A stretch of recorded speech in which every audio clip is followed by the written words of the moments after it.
Today I'm going to read you several feuilletons. The first one is called Sensational Statements Made by Führer during the meeting with the Russian generals. This is the fictional story made as an interview of Trump's political advisor to a magazine. Disclaimer: the following satire is fully fictional. Any resemblance or match with the reality is purely coincidental or random. Written by me, Andrei Hamster Shatalov.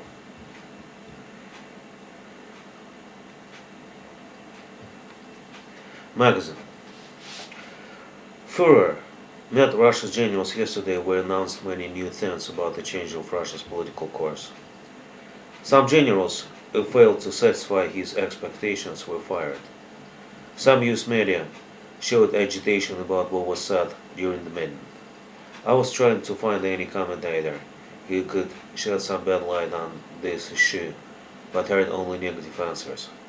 Fortunately, Great Old Party is a place where there is always profusion, whatever question you may ask or touch. What do you know about first news corrections of Russia's course? Trump's political advisor, hereinafter referred as an advisor.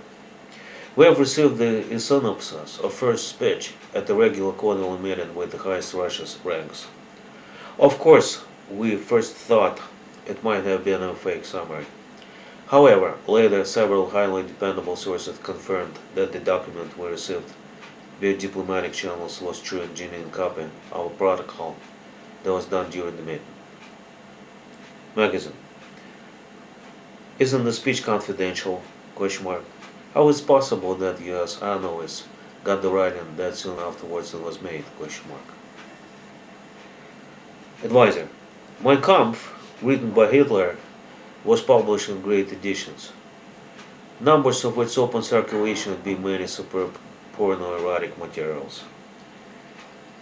This is a sign of a time as Führer wishes to obtain fresh admirers and recognition. He must exploit new tiers of propaganda and proliferation of political views and concepts. The words that were addressed to Russia's generals weren't, as a matter of fact, directed to them only. Russians were eager for growth, thriving, blooming, but must be subject of strict confidence. They tell the whole world who they are and what they will do, so people respect them for viewers and respect them through fear. The copy we are going to discuss came from Russia's embassy to our party headquarters, marked to Dear Mr. Trump and his colleagues for their kind attention.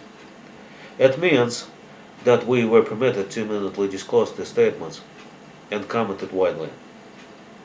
Magazine. What is your overall general overview of the document? Advisor. Führer isn't Adolf Hitler, but he is definitely Hitler's successor. Magazine. How big is the write-up? Advisor. It is about 1.5 page long.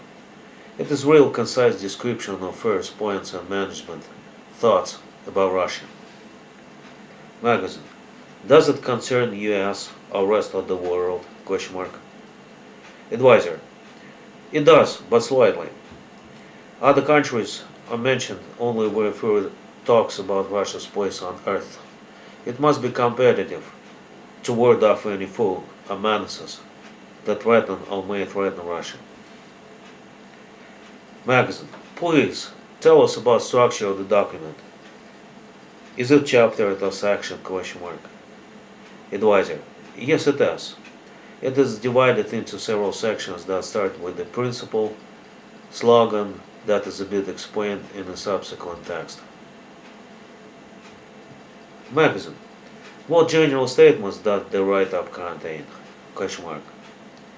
Advisor. It says that in its preamble that Führer and Russia have lived in the democratic country since 1991, checked its every instrument, and diligently studied each essential aspect of the democratic construction. It is acknowledged that the democracy isn't good for Russia, and Russians, as it conflicts with their historical mentality, custom, actions. Russia's constitutional democracy existed by virtue of Russia's constitution adopted in 1993, lacks proper potentials to reach for happy and comfortable living of Russia and Russians in future. Russia has been attacked from all sides by fierce enemies who never honored Russia's democratic values. Democracy, viewed as a system of state management and command, can't give Russia adequate level of security and defense against savage aggressors and invaders. This construction is too weak, flimsy, flabby, lenient on enemies, loose in many essential aspects of competitive existence. The write-up concludes that democratic construction is improper, prudent, or suitable for Russia. It must be altered, revised through a constitutional reform. Magazine. Are there key points of such reform? Advisor. Yes. It is listed as items consecutively from highest priority towards lowest. Here this. Russia must exist managed by covert violence, as no other mechanism provides adequate alertness, speed of reaction, efficiency of result. State may not explain its citizens details of many aspects of its defense and security measures. Therefore, best protection of state comes in conflict with civil rights and freedom, which require the state to explain why the private interest must be forfeited. The state officers, of course, can do this as an enemy is not alert, may intercept the explanation. Therefore, the state must be empowered to simply jostle a stubborn private interest to do what the state officers think prudent, wise, necessary to be done without any reasoning. State officers are proclaimed to be bulls whose opinion overcomes anybody's else without a chance to be appealed overruled. Further said that he has already ordered all Russia's courts to dismiss any case against the state or its officers where they defend by inability to explain why they need to step on someone's throat, as disclosure may be eavesdropped by any enemy. Further, as Russia's society is planned to be divided into several social categories like masters, that is defined as state officers, both civil and military, slaves, ordinary citizens, and untouchables, which means criminals, right protection activists, persons that were included into a federal list of bad guys. Violence must be permitted to be applicable not only by state officers, but also a higher class towards lower one. For example, if a middle-class citizen blocks a way on a road, impeding a higher class citizen vehicle, the subordinate must move it back regardless of traffic rules. Where the mid-class doesn't do it, his car or him may be damaged or injured without any liability. Where Russians would consider untouchables, they are permitted to be even raped, robbed, or murdered without cause or operation of law, if a high class does think it proper or prudent. However, severe violence is permitted only where it is done by surreptitious, invisible, covert methods. For example, homicide of a slave isn't punishable if an examiner isn't able to find a violent cause of death. Such unpunishable methods include murder by venoms, super strong electric, acoustical, or magnetic fields, choking by a pillow covering nostrils or mouth, by sinking a victim where no scratch on their body is evidence of violence. In short, the test of accurate murder, where it is impossible to find traces of violence, b. Careful eye examination of the body divides such acts into crimes and non-crimes. Of course, permitted homicide is fully available to any state officer, provided they do it in accordance with invisibility of violence rule or the test of accurate murder. Second priority principle is that Russia's citizens aren't equal any longer. They are divided into three classes, namely masters, slaves, and untouchables. The social segregation isn't nominal. It is planned to be essential material. Difference in rights, privileges, and immunities is meant as a remedy against banal, corny, faithfulness, equality, parity, fairness. Every particular person has been already recorded in a special registry of classes as no one of three what is possible to see on call on any service screen. For example, if you are an untouchable, you are entering the police station to complain. An automated recognition system discerns your appearance. It informs the duty officer that you are untouchable. The duty officer must treat you as the untouchables are ordered to be treated.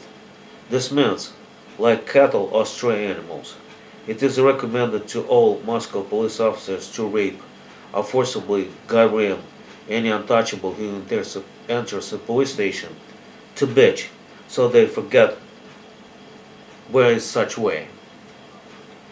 Third principle is that where each citizen of every class must be under lifelong legal control. This means that each person is solicited to commit a crime, threatened to be dismissed from job, expelled from university, incarcerated for non-cooperation with police, butchered by not uniformed officers in the street. While doing such act, the person is documented as a wrongdoer, videoed, audio recorded, watched by witnesses, etc. These tapes and testimonies are to be kept immovable until the person objects to perform what is said to do. If the person is obedient, no accusation for past crime must be brought against them. Fourth idea comprises how Russia's officers must behave now as Russia's constitution of 1993 is still in effect. Therefore, formally, there is major contradiction between the constitution in force and first orders. The officers must ignore the constitution to any extent which is in a particular conflict with the first orders. It has been strictly commanded to dismiss any case where an officer performed an order but grossly violated the constitution and federal acts, including the criminal code. Magazine. These citations collectively mean that Fuhrer, Partaginosov and St. Petersburg Reich's office have been feeling exhausted to struggle for power. They seem to skip civilities and show up their criminal and totalitarian convictions in its full size. Before, in some banana countries, this list was called Junta curfew, warning or like. Do you agree? Advisor: yes, I agree. Fuhrer and Partaginosov are scared to death that citizens may lynch them on the gibbet. They spruce up about each essential aspect of Russia's national state of economy affairs, as its awful standing is shocking. This list of atrocities must be designed to preclude rebellion that haunts cheap Nazis from St. Petersburg. It is a very familiar situation that is defined as close pre-revolutionary front off. I guess that the rapidly developing kickover is going to be well seen from windows of your embassy in Moscow soon. Magazine. Thanks for coming on your quotes. The next one is called Officers Liquid is Our Career Material. This is the fictional story made as an interview of Human Resources Kremlin Gruppenführer to a magazine. As in all the previous cases, this satire is full fictional, and I must warn you that the resemblance matched with the reality were found is purely coincidental and random. Written by me, Andrei Hamster Shatalov. Magazine. FAIR has concentrated vast powers in Russia's administration. He hires and appoints over than 99.5% of all state incumbents in Russia, if to consider his direct powers to appoint and indirect powers which nevertheless have same ultimate effect.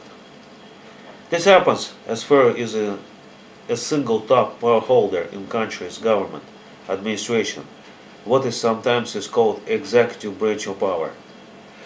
He may, as well, indirectly affect any governor's executive decision. Recall that Russia is a federation where some powers are irreversibly delegated to its provinces. Yet, later, majority of provinces waived its right to even elect a governor for favor of FAIRs. After such regional reshuffle, FAIR became an indirect employer to any province's office holder. Number of employees in municipalities are rather small. Judges are also appointed by FAIR except for highest courts, where they are appointed by a parliament but from a list of FAIR's nominees. To sum up, it is reasonable to infer that FAIR is Russia's emperor in its old, now obsolete interpretation. You hold an office of human resources of FAIR's administration. Your department is the main and chief persona and service promoter in the country. Since FAIR is too busy, you are a practical decision maker on every Russia's judge except for a couple of dozens in the Supreme Court and the Constitutional Court, who are not your solitary discretion but nominees, to be either further appointed or denied by the Parliament. Of course, any other key or important incumbent is your fledgling too. This practically means that you are enacting FAIR to some very material degree. We believe that you may affect bureaucratic future of Russia to even greater extent than FAIR himself, who has little chance to reach incumbents that are below the top level of his Kremlin administration and the government. What are your main executive search traits and qualification parameters that you attempt to find in candidates to satisfy best Kremlin's and FAIR's expectations? Kremlin's human resources group and FAIR. Russia isn't going to become a land of rights, freedom, rule of law and faithfulness. I guess you have already went over FAIR's vision on Russia's future that was made and distributed as a promotional brochure a few days ago. It clearly says that arbitrary, ungrounded violence, including lethal, great social inequity and segregation, total lie in mass media called state secrecy or censorship, instruments of total coverage by crime-based extortion on pre-included crimes, and other Machiavellian principles loved by Stalin and will further run and control Russia. I am in full backup of such change of policies and political course. I am a fan of strict control over each servant where they are handled as mechanical rabbits which are used as baits for running dogs and races. Therefore, as we saw, many malfunctions and social operational miscarriages where servants were free driven only by their oath and salary plus or minus expectation. Our collective state security mind has developed a new form of requirements that must be satisfied in any candidate who is to become our nominee or employee. In short, we call it people liquid or person liquid. This means that an only and solely suitable candidate is one who isn't willful actor or minder at all. Each bone that creates resistance, stubbornness, inflexibility, intolerance, disobedience must be broken in any candidate who fits for our offices. Of course, this is a figure of speech, but one that who explains what kind of people Fuhrer wishes to have as his key officers and incumbents on duty. Other individuals who rave about freedom, faithfulness, proud, chastity, conscience, belief, trust, self-respect, dignity, reverence, etc., and good. Such qualities are mega dangerous for Russia's sufficient present and future. Vice versa, if a candidate is a born liar, rapist, killer, thief, hooligan, bugger, scum, cram, asshole, scumbag, wimp, or wanker, such person is always better than a bird of freedom, a conscience. Magazine. Why? Question mark. Group and Fuhrer. Recall about our theory of control. People are driven by persecution instruments much better than incentives or positive thinking. When there is a fire in a trade center and there isn't a fire brigade, how could you motivate gogs to come in to rescue kids who are going to be burnt alive if someone doesn't do it?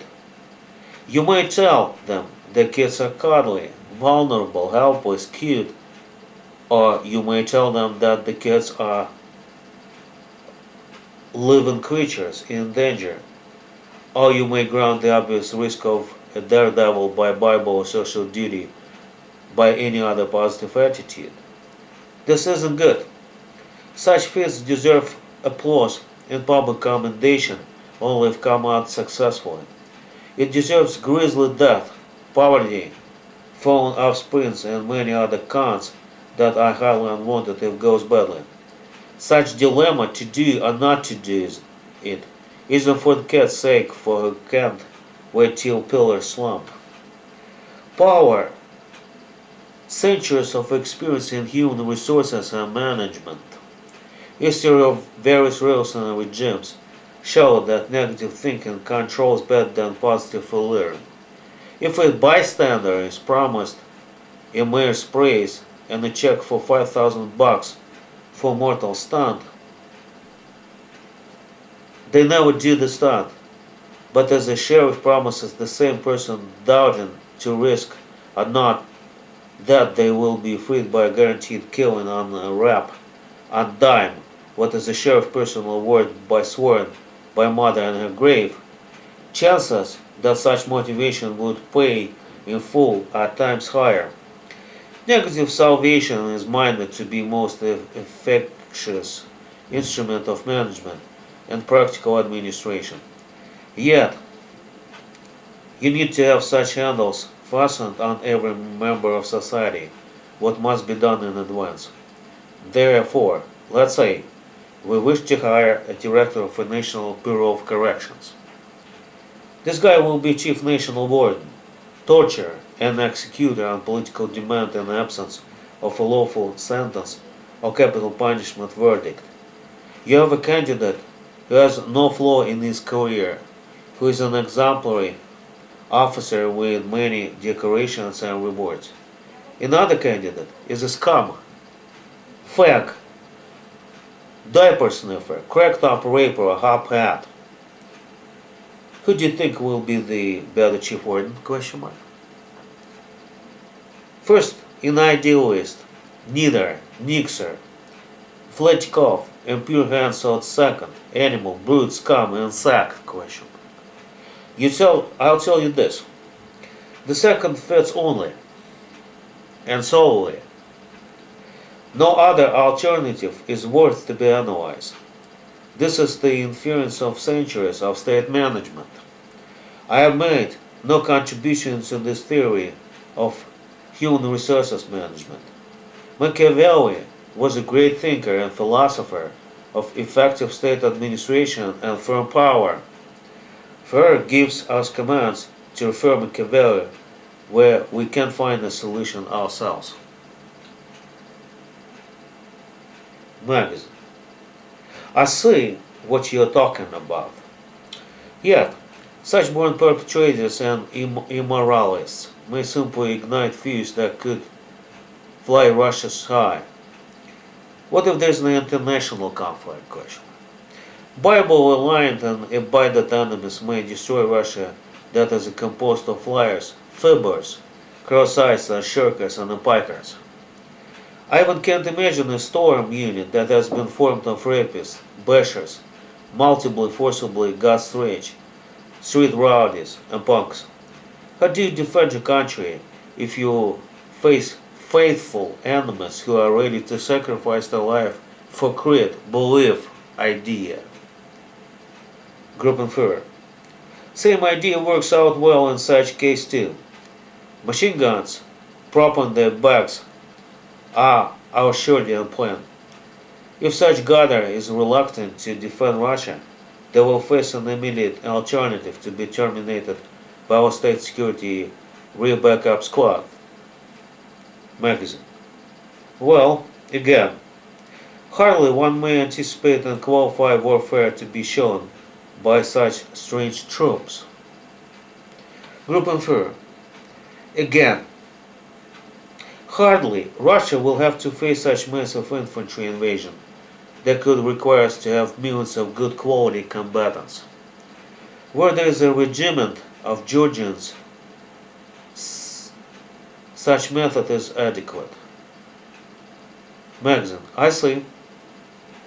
I understand your standpoint.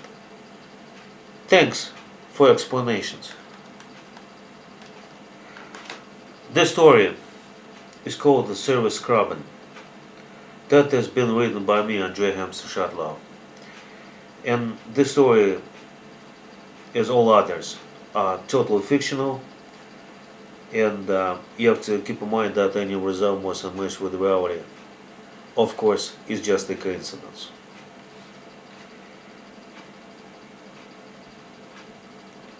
Magazine.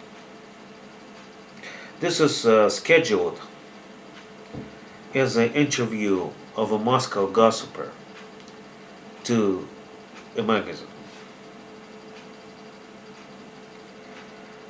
Magazine. It was my full certainty that Western countries knew everything about brothels.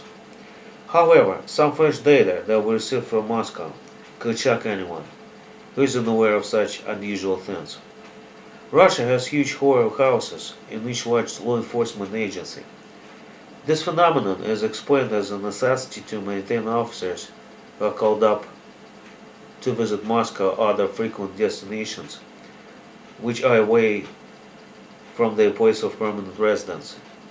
What other details could we find about service comfort? Question mark. Moscow gossiper. Comfort ladies aren't Russia's invention. Many armies knew of such instruments. Yes, Russia has adopted such methods to flatten out tensions that often are in males who are far away from their spousal beds for long term. I don't see anything strange about that except for one thing. Law enforcement brothels are formed of service prostitutes who also perform additional duties. They are usually internal investigation department petty officers. When they sleep with officers, they interrogate them in bed about sins or misbehavior they might have committed. Therefore, they must be highly educated and specifically in the area of internal security. If you spot such a whore, you wouldn't even suppose that this particular female is a slut. Magazine. Why? Question mark. Gossiper. Therefore, they usually possess the same education as regular officers because they graduated from the same academy of law enforcement agency. However, later she did something wrong and was offered a dilemma to become a service comfort lady or improvised interrogator or be sentenced to a term in prison. Most of wrongdoers prefer to become sluts but avoid incarceration. They are ordinarily rather attractive, if not beautiful, as each internal investigation section does special tricks to collect such bad-looking ladies on its list. Magazine. How do they do that? Question mark. Gossiper. They simply set kiddies up. For example, imagine that there is an operator of a special military communications in the special task detachment. The radio operators are commonly female officers who graduate from law enforcement Army Academy. They're supposed to keep commanders informed about everything being their main radio link during a raid on enemy side. While she is on duty, someone poisons her so she had diarrhea and often visits ladies' room. While she is out, there is an emergency call from the commanders who are in a predicament or danger. She doesn't answer as having cramps and legs. The commanders get caught and terminated as they elect a necessary tip to escape or assistance. She goes on the charges to a military attorney office. He offers her service prostitution instead of imprisonment. She is promised no revenge and no punishment for gross negligence that caused death of 12 combatants if she gives her voluntary assent to become a paid comfort lady. She suspects but can prove that it was bilateral frame up as something indicates that commanders discussed information on terminate unit to the enemy in order to get a beautiful lady as a whore in a collective bed. Her surprise diarrhea is also a very weird event as never was before upon very regular meal she ate. Whatever she suspects is true but remains unproved. She is unhappy with her two minor children become members of orphanage as she faces charges meaning minimum 5 years in prison. She gives her consent to become a service whore or a comfort lady. They change her place or job for a service hostel, where servicemen stay during visits in Moscow. Magazine. How many clients, service clients, is she ought to meet weekly?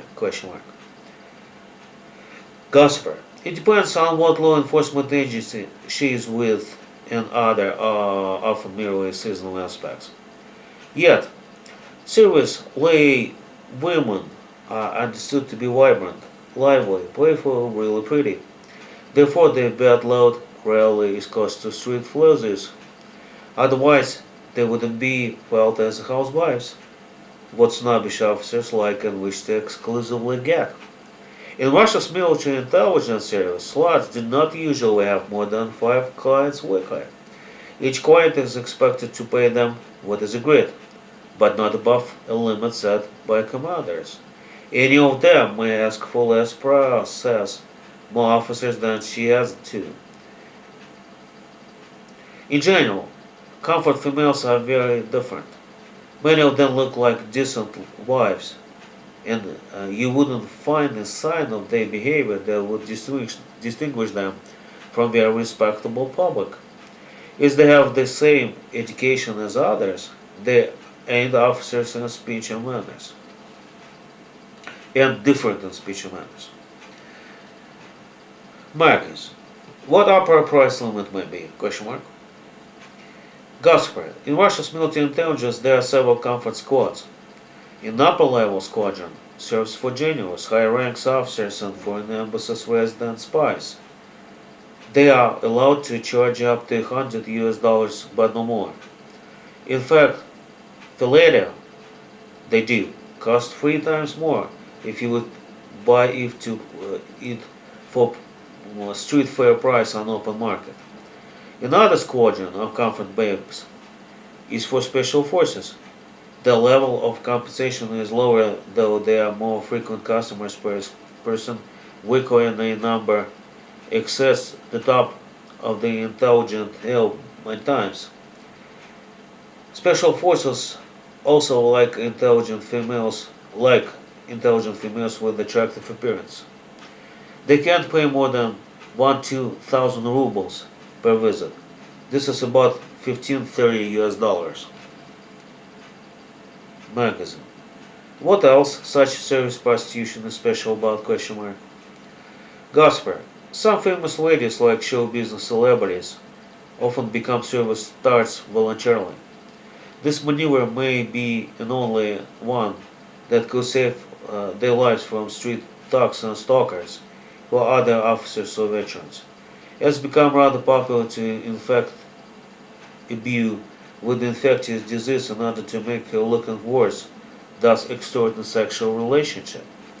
Of course, ladies do not wish to succumb to an extorter, but they have no way out save for finding someone who could stop the repeating assaults made with infections. Popular singers, actresses, show rangers, and other similar professionals can't look like pigs or bulgy toys. Therefore, they are frequent society landmass in the narrow community of special forces officers. This is Russia's music superstar who passed 5,000 personal intimacy dates, threshold seeking defense and protection against such followers who wish to have help playing them and giving out to them. Magazine. Could you hint us about her name? This is very interesting to learn. Gosper. I can't. I'm afraid that it may create some difficulty for me too. Though, I may add that she graduated from Military Intelligence Academy and ranked as a general in Overseas Strategic Intelligence section during the music career simultaneously with the duty under state protection and promotion. Magazine. Do you know how many female generals in Russia intelligence are service lionesses? Gossiper. Swing is a very popular way of life among narrow groups, which are each Russia's foreign embassy staff.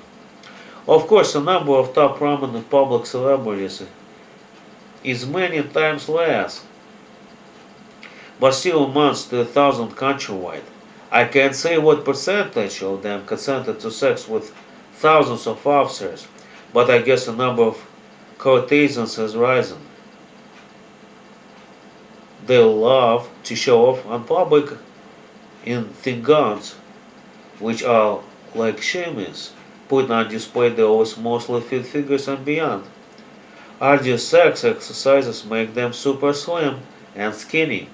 Such females enjoy the incredible suitability against the background of housewives, who can't compete with the service of society lioness. Magazine. Isn't this frequency dangerous to the health or painful? Have you heard that they complain about some not correctable vagina deformations that cause a real nightmare to older females? Gospel. Some of them have up to 10 sex days daily, though don't do it every day. They may tolerate such intimacy rate only in specially designed chairs, where a female is wide astride on a stage, where a client can do anything injurious to a bench. Nevertheless, they are regular hospitals patients with acute complaints.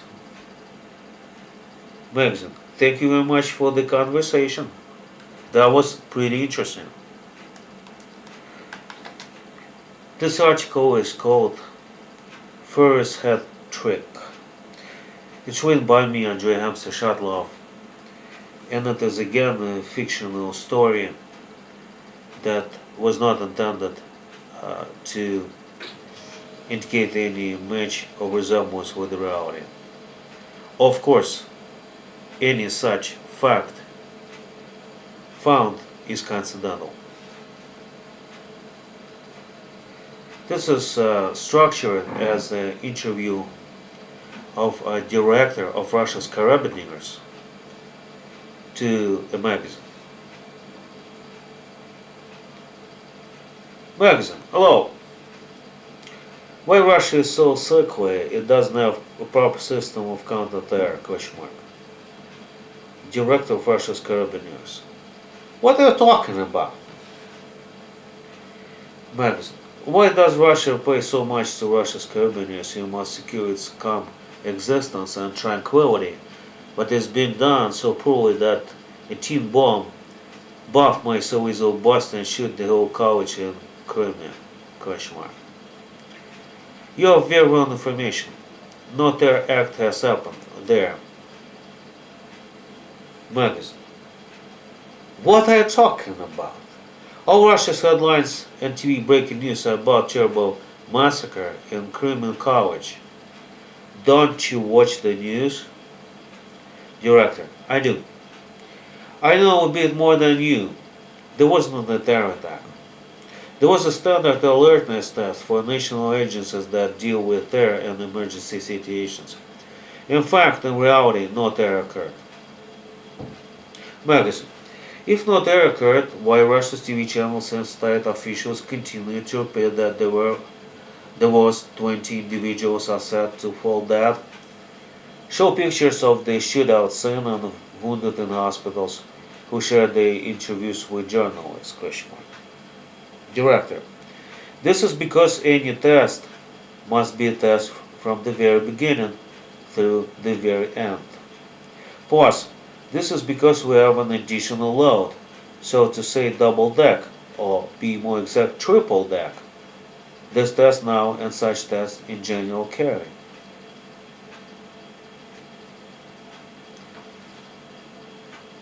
Magazine. What is that? Question mark.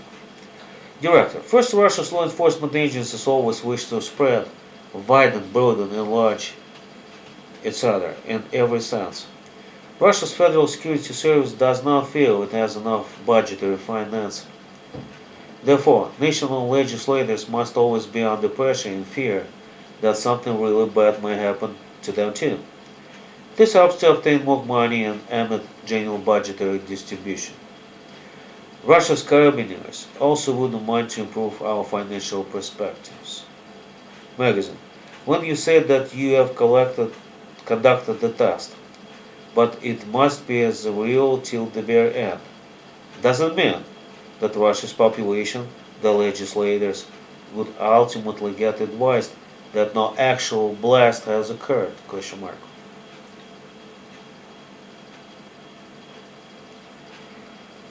Director. No. You would tell them that it was a spoof, mockery, pretense. This may have an apocalyptic consequence. Any next time we call for a raise alertness, vigilance, alarm, no one is going to react recalling this previous case when we spilled the truth. It is practically impossible to disclose to the public that no one got hurt, killed, no terror attack broke out. Therefore, no one, including federal judges, who will consider a criminal case, civil damages thereupon, and the legislators will be informed that no terror attack has ever been. Magazine. Okay.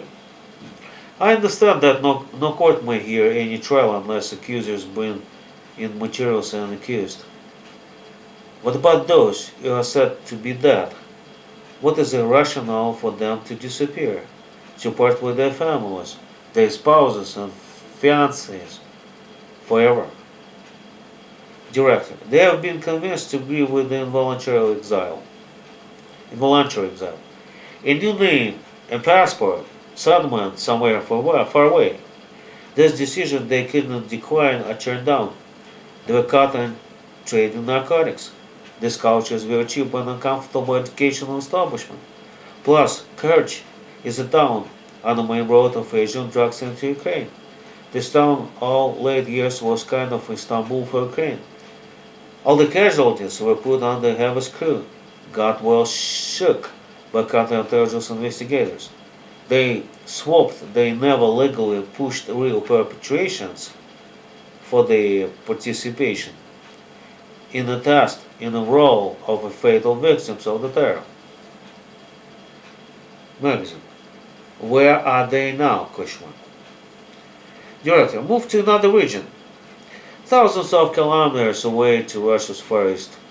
They are quartered in a federal village, have been given nice apartments and small houses, will exploit gold and silver deposits. Magazine. You mentioned something that you called triple deck. What another rationale was beyond this cat? Question mark. Director. Any third reason is mostly important. There's a Tver region that isn't far away from Moscow. Its local field office of Russia's counterintelligence went wrong. They started to rob, rape, and trade in large batches of heavy narcotics. Some state competitors planned to use this criminal case to low down the counterintelligence.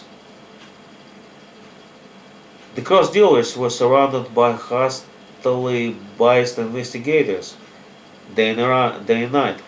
It cut their leaders and a director off. Political opponents planned to strike upon the whole establishment with serious vengeance. Many top shots and geniuses were expected to be fired and sentenced on the peak of counter-campaign. The counterintelligence thwarted the plans. An unidentified suspect entered the building during high hours when the Rocks just received a huge shipment with counterfeit money to launder and heroin to shove. This about 20 villains were wrecking the shipment. The gunman ventilated all of them from his submachine. A part of the officers survived behind an armored door in fireman's arsenal. Then he blew them with a powerful bomb he brought along.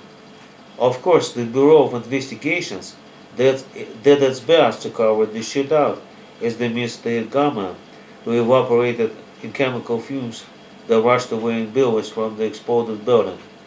However, by some special reasons, the counterintelligence wished to disclose that something went wrong weapons.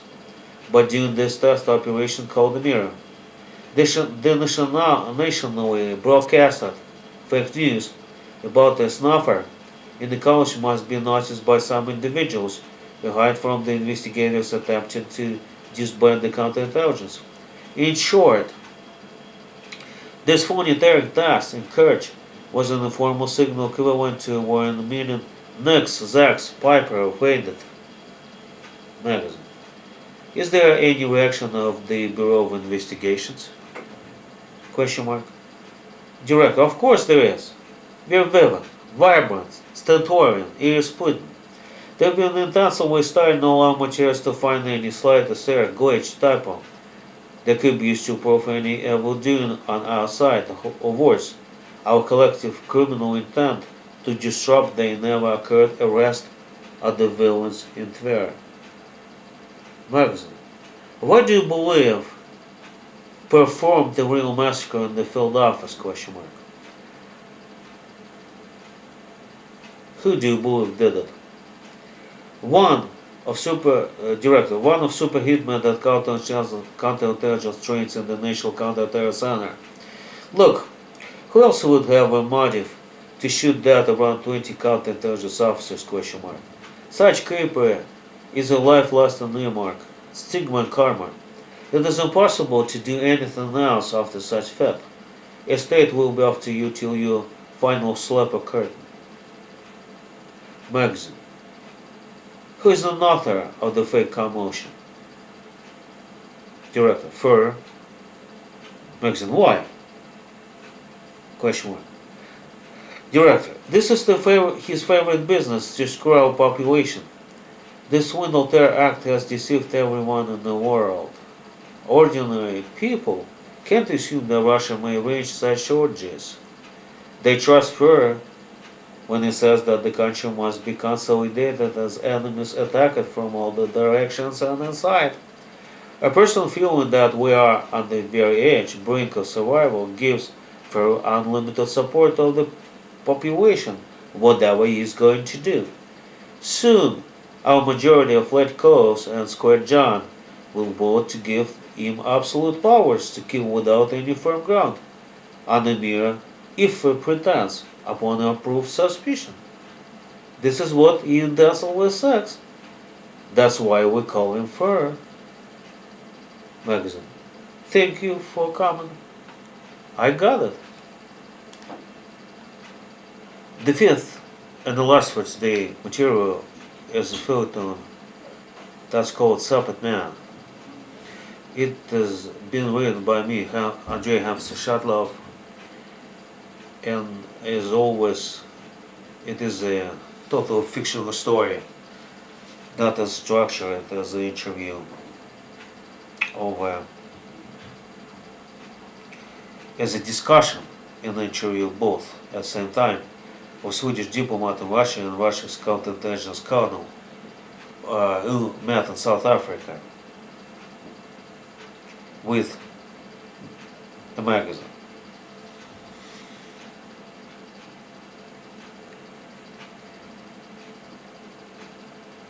Magazine. Good morning, sirs. Here in South Africa, we feel best suited for open and honest conversation.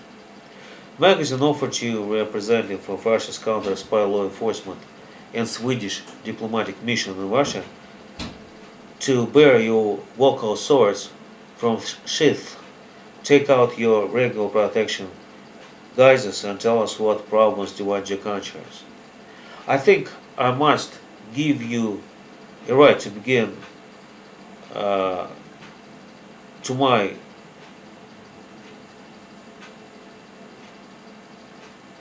to begin on your colleague from the Swedish embassy in Moscow. Swedish diplomat in Russia. Hello, my friends. I have a direct question for Russia's counterintelligence. Why Russia's government seizes all Swedish governmental payments that enter into Russia's domain?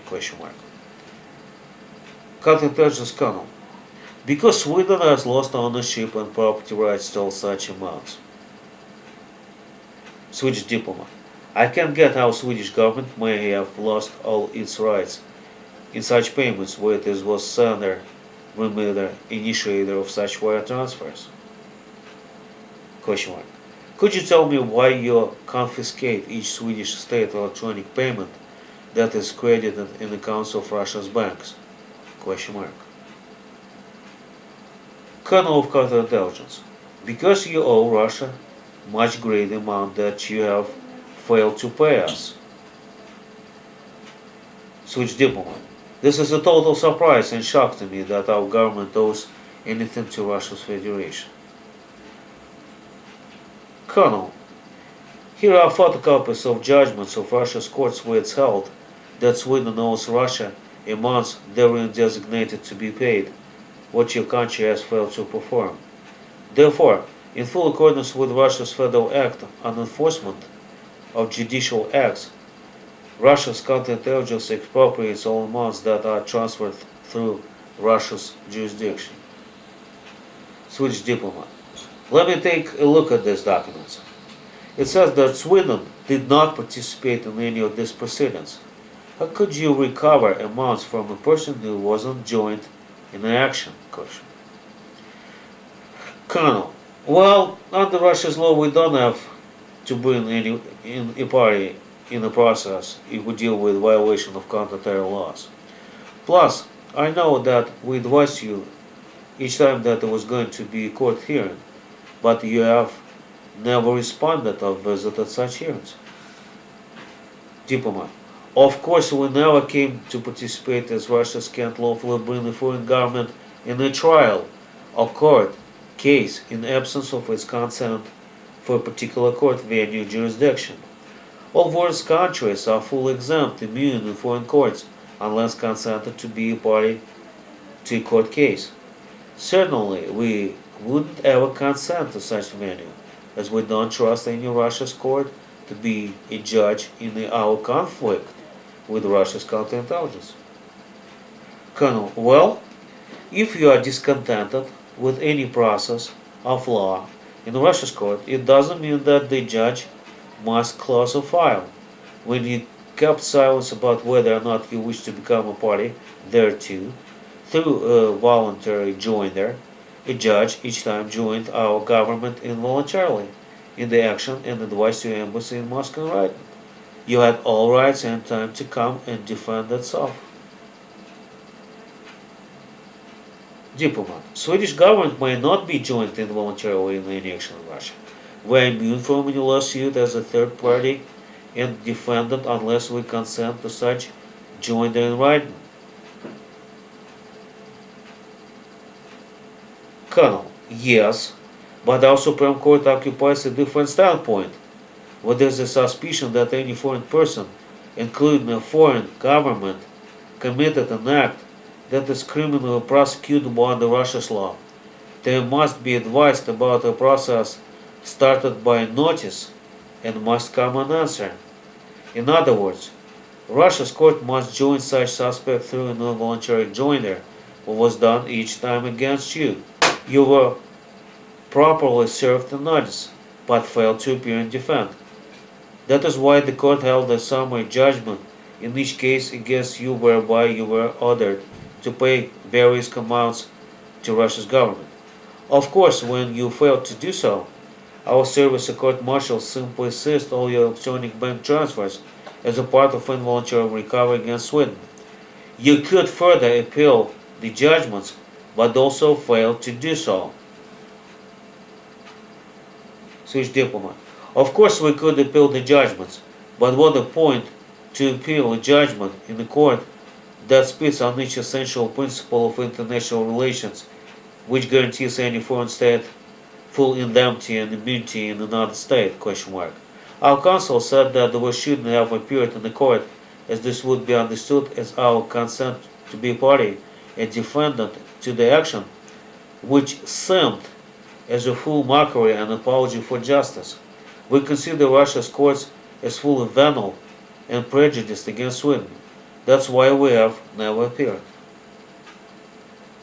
Swedish Colonel, I'm afraid that we can't stand this evasion as you expect it to be treated. Look, a cause of action was a lawsuit filed each time by Russia's police who wished to confiscate a Swedish electronic bank transfer that was credited and debited upon bank correspondence accounts Emmett set off to perform swift guided transfers.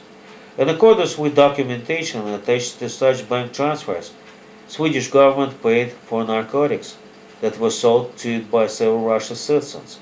Under Russia's law, no one may sell drugs unless this is a very special person who is licensed to do so as a pharmacist or legal drug supplier. Pursuant to the documents found by Russia's police, Russian citizens assigned as employees in electronic bank transfers had no license or another permission to trade in drugs. Therefore, their acts were qualified as a perpetration, and police filed a motion to seize all electronic bank transfers that seemed to be payments for the narcotics. Swedish diplomat, do you really trust this humbug that Swedish government buys drugs from Russia's private drug dealers and pays by state electronic transfers into their bank accounts in Russia's banks? Have you ever heard about such super transparency in pushing dope? Colonel, I know about your legal position. You sent us a letter where said that the government has never meant to pay for narcotics. It paid for a book, a bunch of novels, screenplays, and other draft of literature, which these Russian individuals wrote for the Swedish kingdom's monthly bulletin on European literature. I recall that one of the seized transfers was explained as a Nobel Prize on literature. However, I am afraid when these attached documents came, it said clearly that your government paid for illegal purchase of narcotics. Here you are such copies, where you see all your banks, sales, bank requisites, and this look explanation that amount equal to 10,000 euros is to be transferred for illegal purchase of the narcotics, which are specified in the addendum to the contract, also enclosed here too. Here's a contract, which is titled an illegal sale and purchase agreement for heavy narcotics. Look at this. It first says that this agreement is made between recites names of drugs pushers and hereinafter refers to the sellers of illegal drugs, heroin, hash, and its products, and the Swedish government hereinafter referred to as a buyer of illegal drugs, who wishes to purchase such restricted items to pay for. Come on, take a look. Swedish diplomat, we saw these documents earlier. These write-ups had nothing to do with the real documentation that our government mailed to Russia along with the bank transfers. Here are real documents that we attached thereto. It says that the Royal Print and Publishing House of Kingdom of Sweden buys drafts of various novels, stories versus screenplays. All copyright derivatives and promises to pay for it by several electronic bank transfers to bank accounts of writers are now as designated in a contract.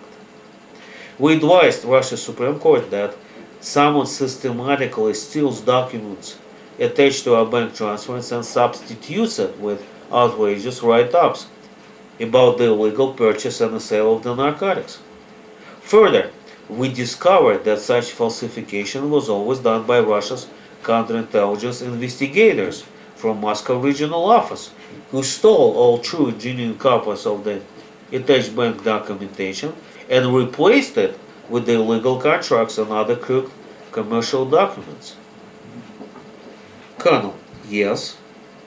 Judges saw such writings where you insisted that counterintelligence stole the genuine documentation substituted for the crooked anecdotic BEVs. Yet, no judge ever trusted your idiotic explanation that our chief law enforcement agency does such things. When some major investigators from that field office were called to testify whether or not they forged the original documents attached thereto, they all answered that they had never did anything like that. Yes, it seemed to be strange that Swedish government buys heavy drugs in Russia upon a writing called the Illegal Sale and Purchase Agreement, especially when it emphasizes the idea that the agreement is illegal. But these are documents that were brought in along with the SWIFT transmissions. Formally, Russia's police had nothing to do else except for to move to seize all such amounts as we aren't allowed to forbear to act upon such criminally looking circumstances. Swedish diplomat: do you know that US government was in the same shoes over than 600 times? Question mark. They appeared in Russia's court each time when it sent them a subpoena notice. All 600 times Russia's court stated that an attorney of US government shall not be trusted.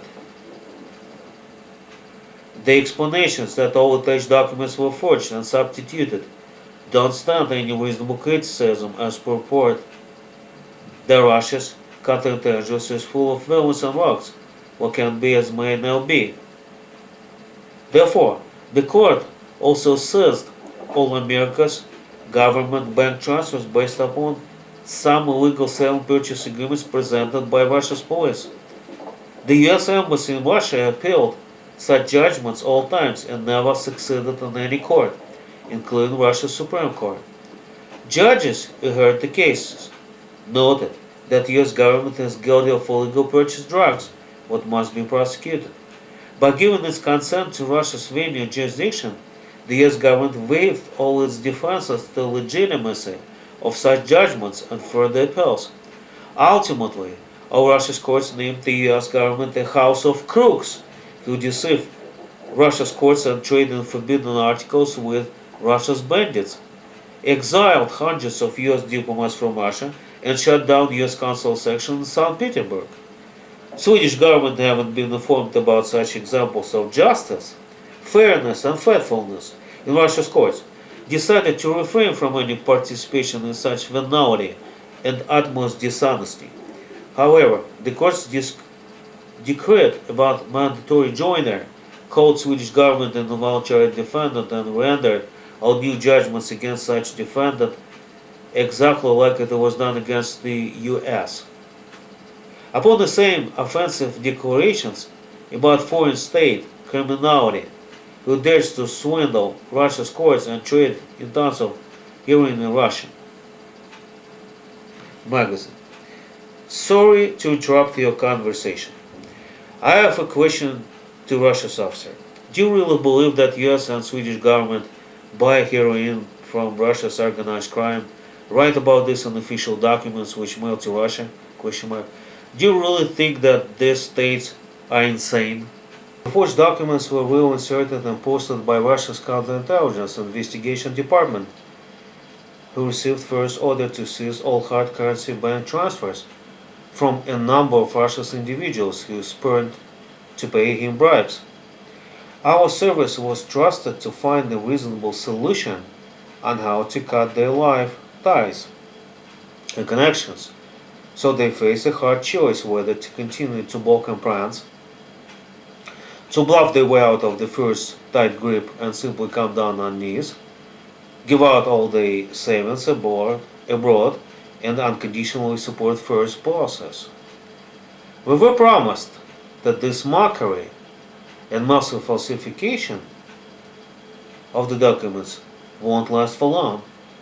The stubborn were expected to be either broken or terminated within 1 or 2 years.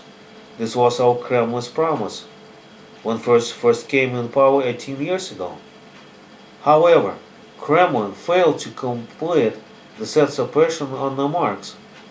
They are still alive and started to write funny jokes loved by Western public. Judges were in the same boat as we. They also were promised by Kremlin that such confiscations are fully legitimate and faithful in its sense, though looked fishy. They took most of risk by repetition of obviously dishonest and unfaithful judgments. This started 18 years ago. Now, they call Kremlin and ask when this travesty of justice will end.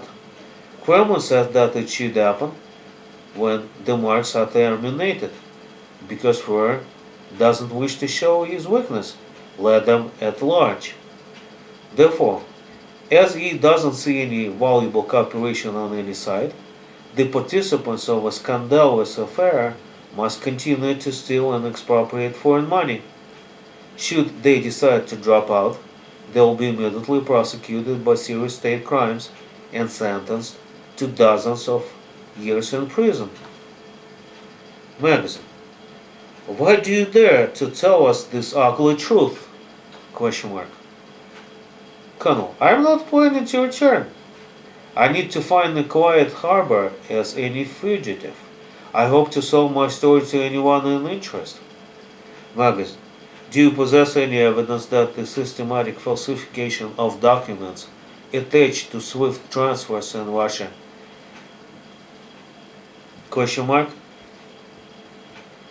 I couldn't smuggle it out. I would be immediately arrested. That the colonel answers. Yet, I know all details about who and how does it in our counterintelligence. Magazine. Thank you for all the sharing the last hour with our magazine.